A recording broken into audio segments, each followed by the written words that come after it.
Ndabaramukije mu izina rya Yesu Kristo. Benata mudukurikira muhereye hatandukanye. Ubu namureva kumwe mu Yesu Kristo biganza imitima yanyu. Kaze kuri P.T.G.A MINISTRIES muri kumwe nanje NIZIGIYIMANA Olivier. Tugiye gutangura uyu munsi inyigisho ivuga ku bikorwa munani vya MPWEMU mu buzima bw'umuntu cyo mu buzima bw'umukristo. Ibikorwa munani vya MPWEMU mu buzima bw'umuntu cyo mu buzima bw'umukristo. Nino nyigisho tugiye kumara iminsi tuganira ibikorwa bitandukanye vya MPWEMU. Hari byinshi cyane ariko hari munani nashoboye kwegeranya ngo tuje kuganira ko cyo kuzoganira ko muri no minsi. Turasoma amajambo y'Imana twishimikiza kubw'ibyo bikorwa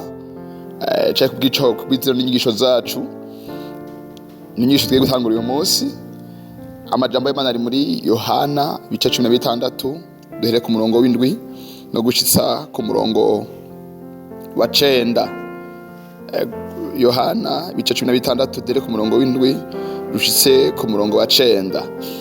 Jean chapitre 16 verset 7 à 9. Turasoma mu izina rya Yesu Kristo. Iwacu mwitsa ariko jewe ndababwira ukuri ikizogira ico kibamarira nuko jewe ngenda, kuko nintagenda umwisa ntazoza kuri mwebwe, ariko ninagenda nzomubarungikira. Uwo niyaza azohinyuza abisi abemeza ivy'icaha n'ivyo kugororoka n'ivy'amateka. Ivy'icaha ko batanyizeye, ivyo kugororoka kuko nja kwa data kandi namwe muzoba mutakimbona, ivy'amateka kuko umwami w'isi yaciriwe kwiteka. Amen.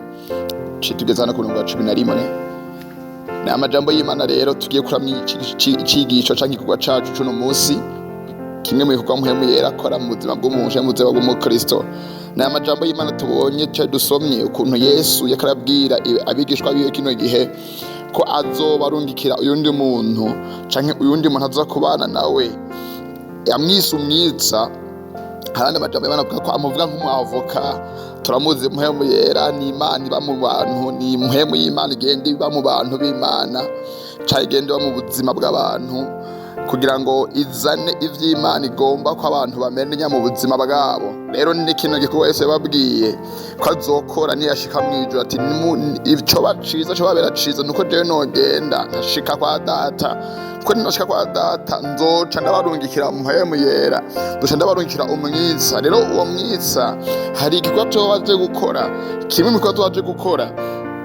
azohinyuza abisi abemeza ivy'icaha. Na amajambo y'Imana rero nshaka tuganira ko ni kintu cigisha ko tuganira ko kuntu MPWEMU yera ahinyuza umuntu akamwemeza ivy'icaha. Iryo jambo ivy'icaha n'umugwi mwinshi bikorwa bitandukanye bigaragaramwe canke bizana icaha. Rero yavuze ngo azohinyuza abantu. Guhinyuza ni uko umuntu aba ari ikintu aba yiteze ko ari kuri canke abona ko ari ikintu ashingira intaye ko ari ukuri agenderamwo, ariko agacaza ikindi kintu kibeshuza ico kintu kikamwereka n'ibimenyetso bitandukanye ko ivyo kintu akaravuga canke akari defenda ko ari ukuri canke akagendera mu kuri canke akavuga ibintu by'ukuri, akacaza ikindi kintu kimuhinyuza kamwereka ko ivyo akaravuga atari ukuri ahubwo ari ibinyoma. Rero ni nino jambo Yesu yavuze ngo uwo MPWEMU niyaza azohinyuza abantu abemeze ivy'icaha. Adoza guhinyuza abantu kuvyo bari biteze ko ari ukuri, ariko atari ukuri. Abereka ngo ivyo mwako murizera cyangwa mwako muragenderamwe ntabwo ari ukuri, ahubwo ni icaha. Ivyo mwako muravuga cyangwa ukuntu ari wagize imisi wambara ntabwo ari nyamaro nziza y'ukuri, ahubwo umuntu yambaye gutyo ntabwo ahimbara Imana, ari icaha. Kuko haragize imisi ugenda uvuga, haragize imisi ugenda wifata, iyo nyifata ntabwo ibereye. Agahinyuza umuntu akamwemeza ko icyo arakora atari ico akwiye gukora, ahubwo ari icaha. Rero nino jambo Yesu yavuze ngo azohinyuza abantu abemeze ivy'icaha. Nikindi gikorwa ca mbere MPWEMU akora, yemeza umuntu ivy'icaha.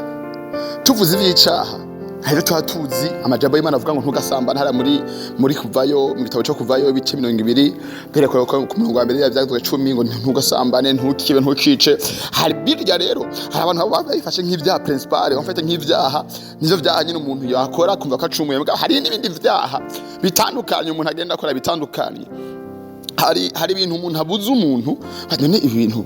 wimbuje vyanditse hehe ibintu uvuga ngo umuntu icyaha vyanditse hehe biri hehe umuntu wabisomye hehe umurongo mw'iri jambo ry'Imana ribivuga ariko nino jambo Yesu yavuze ngo azohinyuza abantu abemeza ivyica uwo muhemu naza akabana namwe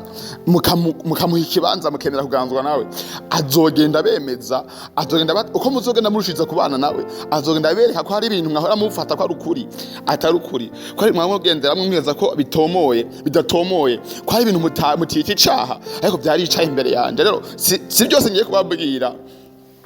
sinzobabwira byose uwo niyaza hari ibintu byinshi azobabwira kuvyicaha haje musanzwe muzi ku ruhande haje musanzwe muzi muri societe haje mwakuze mwumva haje mwakuze mwigishwa mu Sunday school haje mwakuze mwigishwa mu makohara atandukanye ariko mwemu niyaza mukamwimika mu bugingo bwanyu hari ibindi bintu azobazanira azobahinyuzako mwe mwita ko ari ukuri cyangwa mwabona ko ari ibintu bitomoretse bitahuritse ariko ari icaha nisho Yesu ashaka kubabwira hari ibintu mwabona ko bitomoye mwabona ko bikidijwe mwabona ko umuntu yabikoze atajaha ariko mpwemu yera niyaza muri mwebwe azemeza ko ari icaha hari igihe umuntu ashobora kwambara impuzu akamara imisa yambara akumva ntaco bitwaye ariko amaze akagera ikindi gihe amaze guha ikibanza no muhemu cyo gukora canke akaza ibintu muri we akaza rino rwijya muhemu yera muri we ikamubwira ngo ico kintu uriko urakora ico kintu uri kurambara ntabwo ari ikintu ntabwo ari impuzu himbara Imana impuzu kurambara ntabwo ari impuzu himbara Imana ni impuzu yambara abantu b'abapagani iyo yambaye ucumuye iyo yambaye ko zica shaka kimvira kwa confuser kabisa kaja muri confusion bigenda gute impuzu ntabare gutanga ncumi wewe rero ni njyajambo Yesu yavuga ngo azoza hinyuza abantu abanyije umuntu ukamara imisi uvuga amajambo ngo kumva mu mutima hatanguza bikagiriza no hatanguza urwikagiriza no ibi bintu amajambo y'imisi uvuga ntabwo ari meza ni rino jambo Yesu yavuze ngo azoza yemeza abantu ivyicaha akakubuza kugenda ahantu hajya ntusubireyo nusubiza ubucumuye nusubire Imana ntabwikura afite ahagana kubuza ibintu kanaka urabona umenga ntabwo ari icaha kubikora ivyo bintu ngana kubuza abantu kanaka kujya nuzo kwishara rya ahantu nuhicarana uzokwisanga bwe mutana nuhicara uzosanga uri mu catso nuhicara uzobucumuye ne gute koma nawuza ufite umuntu akaba confuse kwicara rya ahantu kora ngisi dahicara ariko cyeko nakahicara ariko usanga urabibujijwe kuyikoze azori icara hari ibintu byinshi rero muhema agenda akora cyangwa no muhemu yera no mwisa Yesu yavuze agenda duhinyuza ko twebwe abantu akavuga ko ari icaha atabo byanditse muri ibi bigiye kubiraba ariko agenda azana ibintu mu buzima bw'umuntu kugira ngo arere umukristo amutunganye amushitse kukumenya ukuri kose tuzobona kino gikorwa hari mu minsi iri imbere ukuntu atunganye umuntu akamushitsa kuri kose ariko sano shaka gushika shaka kwigisha ukuntu muhemu yera agenda mu buzima bw'umuntu akamutahuza ivyica ataraziga muhemu yarafise igikorwa gikomeye mu buzima bw'umuntu cyangwa mu buzima bw'umukristo cyane aratoza indero umuntu ararera umuntu nuko kumurera rero ni kino gikorwa gihambaye akora no mu ryango uhambaye akora ukumanza gukuraho ubwami bwa Satani mu buzima bwiwe kumaza gukora ibintu byose bikarakteriza canke bigaragaza canke bimenyekanisha ubwami bwa Satani mu buzima bw'umuntu gakuraho imvugo igaragaza ubwami bwa Satani mu buzima bw'umuntu gakuraho inyambaro igaragaza ubwami bwa Satani mu buzima bw'umuntu gakuraho imyimosho igaragaza ubwami bwa Satani mu buzima bw'umuntu gakuraho ahantu hamariga abantu bicara canke entourage umuntu agenderamwo igaragaza canke iserura ibikorwa bya Satani mu buzima bw'uwo muntu agenda dutegura agenda duprepara kugira ngo tube abantu bashitse tube abakristo bashitse tutarangwa ko akantu na gatoya kica niyo mpamvu Yesu avuze ngo azobamenyesha ivyica hari icamwe musanzwe muzi ariko hari n'ibindi niyaza muri mwebwe azokora azogenda bamenyesha azogenda bategura mugira ngo mubashe kugenda munyegera cyane ariko hari ibindi bintu by'ivyaha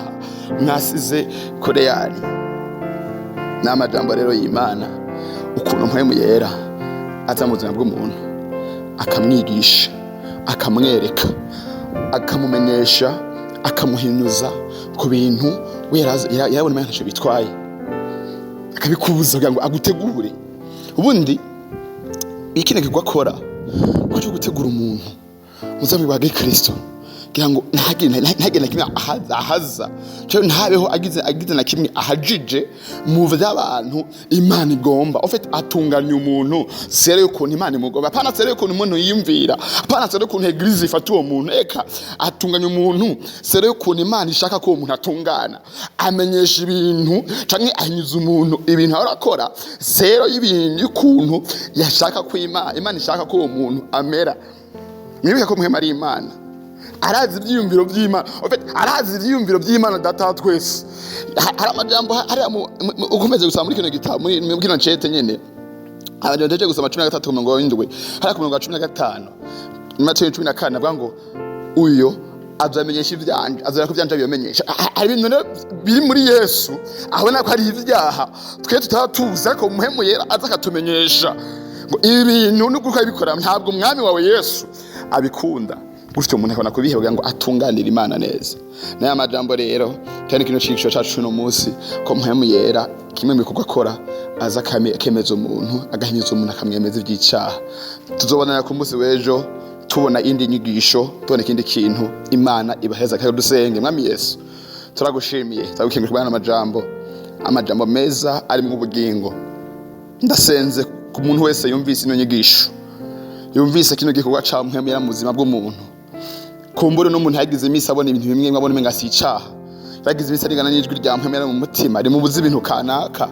ntatahora impamvu yakarabibuzwa ariko uyu munsi rino jambo rimumurikire nimutahuza ibintu akaragenda ngo atari byiza ngo abyuke yihanice bugufi nawe mugire neza hama amenye kugendana n'ijwi rya muhemu yera amenye kumvira no muhemu yera amenye kwigwa ajejwe mu buzima bwiwe ngo amutunganiye ngo amushitse kukuri no kuguruka kose ndagushimire ndagukengurikiye cyane mu izina rya Yesu Kristo nsenzemwo amen Imana ibahezagire ukaba wifuza kuza uraronka zino nyigisho otwandikira kuri izi nimero +260 97 90 85 006 akamenyetso guteranya amajana 260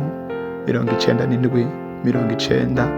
90 85 gatandatu canke ukaja kuri YouTube ukandika P.T.G.A Ministry Yesu aguhezagire urakoze.